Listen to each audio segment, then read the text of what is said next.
నేను మొదటి నుంచి డిబేట్ మొదలెట్టిన కాంచి రవికుమార్ గారు నేనేమంటానంటే మొదటి నుంచి 4 వైలేషన్స్ పూర్తిగా కేసీఆర్ గారు చేశారు. ఒకటి, బైఫెరికేషన్ యాక్ట్ అమల్లో ఉండగా మీరు ఒక బీసీ కులాలకు సంబంధించిన ఒక్క బీసీ కులాలకు సంబంధించిన 54% ఉన్న ఆలోచనతో దాంట్లో సబ్జెక్టు కండిషన్ కూడా చెప్తున్నాను మీకు. హైదరాబాద్ చుట్టుపక్కల ప్రాంతాలు ఏదైతే గ్రేటర్ హైదరాబాద్ లిమిట్స్లో ఆంధ్రా సెటిలర్స్ ఉన్నారు అనే ఆలోచనతో రేపు పొద్దున అప్పుడు కూడా టీడీపీ పోటీ చేస్తే ఈ ఎవరైతే సెటిలర్స్ ఉన్నారో తెలంగాణ ఆంధ్ర వాదంతో వీళ్ళ ఓట్లేస్తే నాకు కానీ నా పార్టీకి కానీ మనుగడ దెబ్బతింటుందని ఒక ఆలోచనతో వీళ్ళని వేటు వేయాలని ఈయన ఒక కక్షపూరిత వైఖరితో 26+ సెట్టిబలిజ కులాన్ని తీసివేశారు. తీసివేసిన తర్వాత ఒక విచిత్రమైన సంఘటన కేసీఆర్ మరి ఆలోచించారో లేదో తెలియదు కానీ ఈ సమాజంలో ఆ 11 మంది ఎవరైతే నెగ్గారో కాలానుగుణంగా టీఆర్ఎస్ పార్టీలోకి వెళ్ళారు, కాలానుగుణంగా మంత్రులు అయ్యారు, కాలానుగుణంగా సీనియర్ టీఆర్ఎస్ సభ్యులు అయిపోయారు. ఇదెక్కడి రాజ్యాంగం, ఇదెక్కడి అడగంది అమ్మాయినే పెట్టదంటారు. అయ్యా మమ్మల్ని తీసేసావు, మేము ఇక్కడ ఉంటున్నామని అడుక్కున్నా కూడా చేతులెత్తి మహాప్రభు అని. విచిత్రం ఏంటంటే ఇవాళ మీరు బీసీ కమిషన్కి 3వ వచ్చారు మీరు, అంటే 2 సార్లు అయిపోయిందండి ఆల్రెడీ.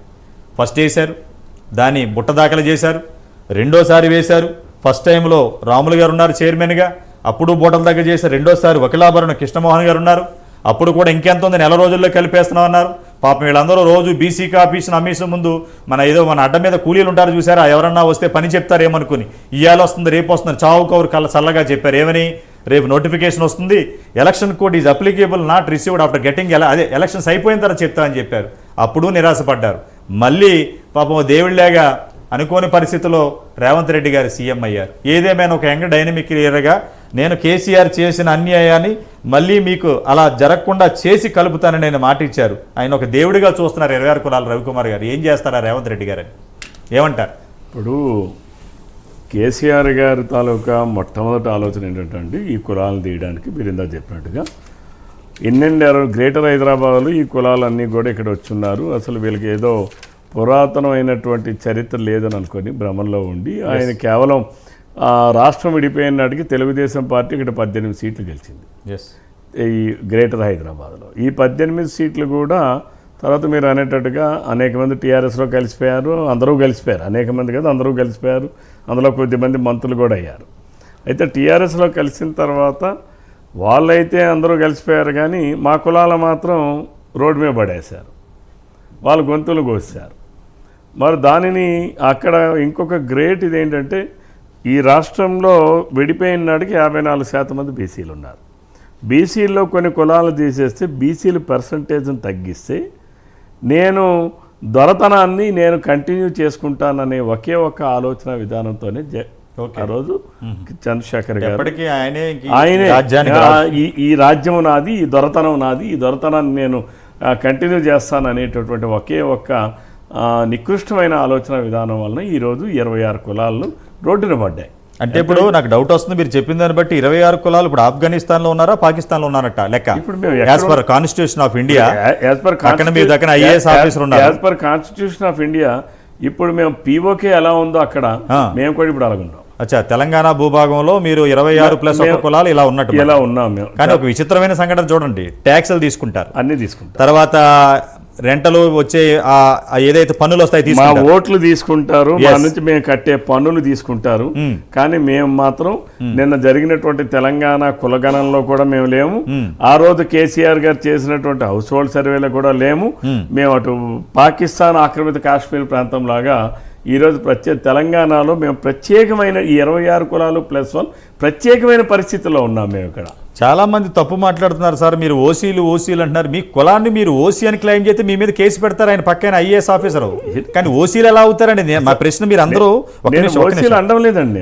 చాలా మంది పాప ఇది ఒక పక్కదో పట్టిస్తున్నారు తెలియక. అంటే భాషని చాలా మందికి ఏ రకంగా మాట్లాడాలో ప్రయోగించాలో పదజాలాన్ని ఎలా వాడాలో తెలియక జరిగేటటువంటి పరిణామాలండి. మేము ప్రైమ్ 9 డిబేట్ మొదలు పెట్టిన కాడి నుంచి 26+ సెట్టిబలిజాలకు ఒకటే విజ్ఞప్తి చేస్తున్నాం, యూఆర్ నాట్ ఓసీస్. మీరు ఓసీ అని మీరు అన్నారా, పక్కన మీ క్యాస్ట్ ఏంటో చెప్పాలి.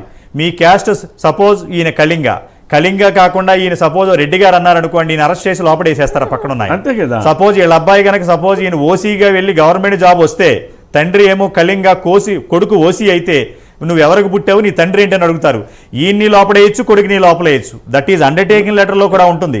ఏదైనా గవర్నమెంట్ జాబ్కి వెళ్తే పై చెప్పినవన్నీ నా మనస్సాక్షికి నమ్మి సంతకం పెడుతున్నాను, తప్పు అయితే నా మీద యాక్షన్ తీసుకోండి అని ఏ గవర్నమెంట్ ఆఫీసర్ అయినా జాబులు స్కూల్లో అప్లికేషన్ కూడా ఫిలప్ చేస్తారు. క్రిమినల్ యాక్షన్ ఈవెన్ రేషన్ కార్డుకు ఉంటుందండి అది. ఎస్, మీరు అప్లికేషనో లేకపోతే ఎడ్యుకేషన్కో లేకపోతే ఉద్యోగానికో కాదు, ఈవెన్ రేషన్ కార్డు కూడా మనం ఇచ్చినటువంటి డిక్లరేషన్లో పై విషయాలన్నీ యథార్థం, ఒకవేళ అందులో ఏమైనా తప్పులుంటే క్రిమినల్ చర్యలకు నేనే బాధ్యుడిని అని సంతకం పెడుతున్నాం.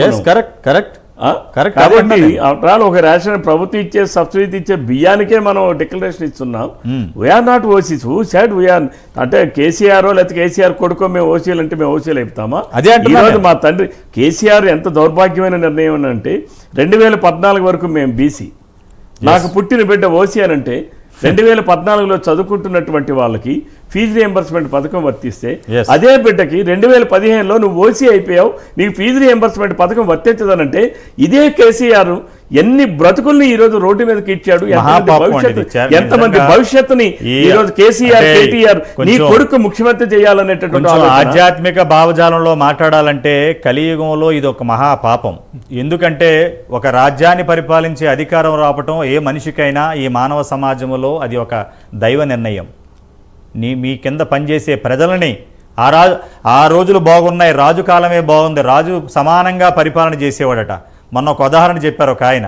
ఆ రాజ్యంలో అవినీతి జరిగితే అర్ధరాత్రి 12 గంటలకి ఆ రాజుగారు ఏం చెప్పేవారంటే, రేపటి దినమున మొత్తం ఈ రాజ్యంలో ఉన్న నాణ్యాలన్నీ అమల్లో కావు, కొత్త నాణ్యాలు మీ దగ్గర ఉన్నవన్నీ ఖజానాలో జమ చేసి కొత్తవి తీసుకెళ్ళమని. అంటే అంత సిన్సియరిటీ ఉండేది. ధర్మం 4 పాదాల మీద నడిచేది. ఇక్కడ నిజంగా అధర్మంగా కలియుగంలో ఇంత నీచమైన పని అనకూడదు. కానీ సబ్జెక్టు కరెక్షన్ ఒక అనగారిన బీసీలకు అసలు ఇంకొక విచిత్రమైన సంఘటన చూస్తున్నాం గత 3 రోజుల నుంచి. ఇక్కడున్న బీసీలు ఇక్కడ ఉండాలి, అక్కడున్న బీసీలు ఇక్కడ ఉండాలి. మరి 371Dని రద్దు చేసేదామా చెప్పండి మీరు ఎమ్మెల్యేగా? అసలు వీళ్ళెవరు రద్దు చేయడానికి? రాష్ట్ర ప్రభుత్వానికి కేసీఆర్కి అధికారం ఉందా? ఈరోజు భారతదేశంలోనే 370 ఆర్టికల్ నిన్న ఏదైతే ప్రత్యేకమైనటువంటి ప్రతిపత్తి ఉన్నటువంటి జమ్మూ అండ్ కాశ్మీర్కి కేంద్ర ప్రభుత్వం మన మోడీ గారి నాయకత్వంలో దాన్ని అమెండ్ చేసి దానిని 370 ఆర్టికల్ని తీసిన తర్వాత అక్కడ ప్రజాస్వామ్యంగా ఎన్నికలు జరిగాయి. అక్కడ ఉన్నటువంటి అన్ని చట్టాలు కూడా రక్షణ ఏర్పడింది. ఈ రోజు ఇక్కడ మనకి 371D ఆర్టికల్ ఉంది. 371D ఆర్టికల్ ఏంటండి?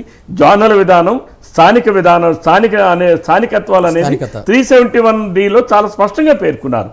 Continuation of 7 years of study, RS 4 years regular గా ఎక్కడ ఉంటే ఈరోజు నేనున్నానండి. నేను I'm born in Srikakulam but I studied in east Godavari district. నేను ఉద్యోగానికి వెళ్ళితే నా స్థానికత్వం అనేటటువంటిది నేను east Godavari district. I should not claim in Srikakulam.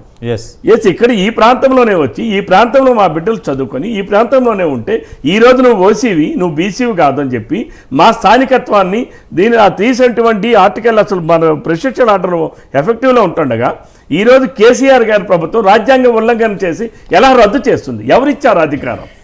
నేను అడుగుతా ఉన్నాను కేసీఆర్ గారికి. కేసీఆర్ గారు ఆనాడు ఏం చేశారు? తన కొడుకుని ఎక్కడ ఉన్నటువంటి అమెరికాలో ఉన్న కొడుకుని తీసుకొచ్చి ఇక్కడ ముఖ్యమంత్రి చేయాలని తాపత్రయపడ్డావు. అంటే ఈ రాష్ట్రానికి ఈ ప్రాంతానికి రాజుని చేయాలని, అలానే ఇక్కడ ఉన్న కూతుర్ని రాణిని చేయాలని అనుకున్నారు. మరి మేమంతా ఏమైపోవాలండి? మేము ప్రజలం కాదా? మేము ఈరోజు మేము రేవంత్ రెడ్డి గారు తీసుకున్నటువంటి ఆయన ఎన్నికల ముందు ఏది ఏమైనా ఈ ప్రాంతంలో నీళ్లు, నిధులు, నియామకాల కోసం ఉద్యమం చేసి 1200 మంది పిల్లలు సబ్జెక్టు కరెక్షన్ అమరులైతే అన్ని సంఘాలు చేస్తే రాష్ట్రం విభజనింది. రాష్ట్రాలకు విడిపోయిన అన్నదమ్ములుగా కలుసున్నారు. రాజ్యాంగబద్ధంగా 2 గవర్నర్లు ఇచ్చారు. అక్కడ ముఖ్యమంత్రి చంద్రబాబు, ఇక్కడ ముఖ్యమంత్రి రేవంత్ రెడ్డి పరిపాలన చేసుకుంటున్నారు. కానీ ఆ 10 సంవత్సరాలు, ఒక శతాబ్ద కాలంలో కొన్ని కోట్లాది రూపాయలు నిజంగా ఇలా రియంబర్స్మెంట్ చేసినా కానీ ఇప్పుడున్న గవర్నమెంట్ ఆస్తులు కూడా సరిపోవు. ఎందుకంటే ఇంకొక విషయం అందరికీ చెప్తున్నాను, 26 కులాలు కొన్ని లక్షల మంది లేరండి ఇక్కడ. దయచేసి ఈ ప్రైమ్ 9 కథనాలు చూస్తున్న బీసీ ప్రజానికం కానీ ప్రజాప్రతినిధులు కానీ ఎవరైనా కూడా ఒక మానవతా కోణంలో ఆలోచించండి. 26 కులాలలో ముఖ్యంగా ఒక 7-8 కులాలు మాత్రమే, అది కూడా కొద్ది వేలలో ఉన్నారు తప్ప కొన్ని లక్షలుగా కోట్లలో ఇక్కడ లేరు. ఇంకా 26 కులాల్లో పాపం మహాపాపం ఏంటంటే ఆ కులాన్ని తీసేసామని ఉత్తరాంధ్ర, రాయలసీమ, కోస్తాంధ్ర, తెలంగాణ ప్రాంతంలో ఉన్న ఈ 26 కులాల్లో కొంతమందికి మా కులం తీసేశారని కూడా తెలియదు. తెలీదు. అంటే సంచార జాతులు అయ్యారో వేరయ్యారో మనం చెప్పలేం, కానీ విషయం తెలియనప్పుడు ఈ రోజున బీసీ కమిషన్కి కమిషన్ చైర్మన్ గారికే తెలుస్తుంది. 9, 10, 11 గత నెల మే 31 నుంచి రేపు 13 తారీఖు సాయంత్రం 5 గంటల వరకు మీకు వినతి పత్రాలు వస్తాయి కదా. దాంట్లో 26 ప్లస్ 1 సెట్టిబలదు ఎంతమంది వినతి పత్రాలు ఇస్తే మీకు తెలిసిపోతుంది కదా అంటాను నేను. ఎవరైతే మీకు రిప్రజెంటేషన్ ఇవ్వలేదే. ఇక్కడ ఇంకోటి కూడా ఉందండి. అసలు మా పాపులేషన్ ఎంత ఉన్నాం? హ్మ్. మా పాపులేషన్ ఎంత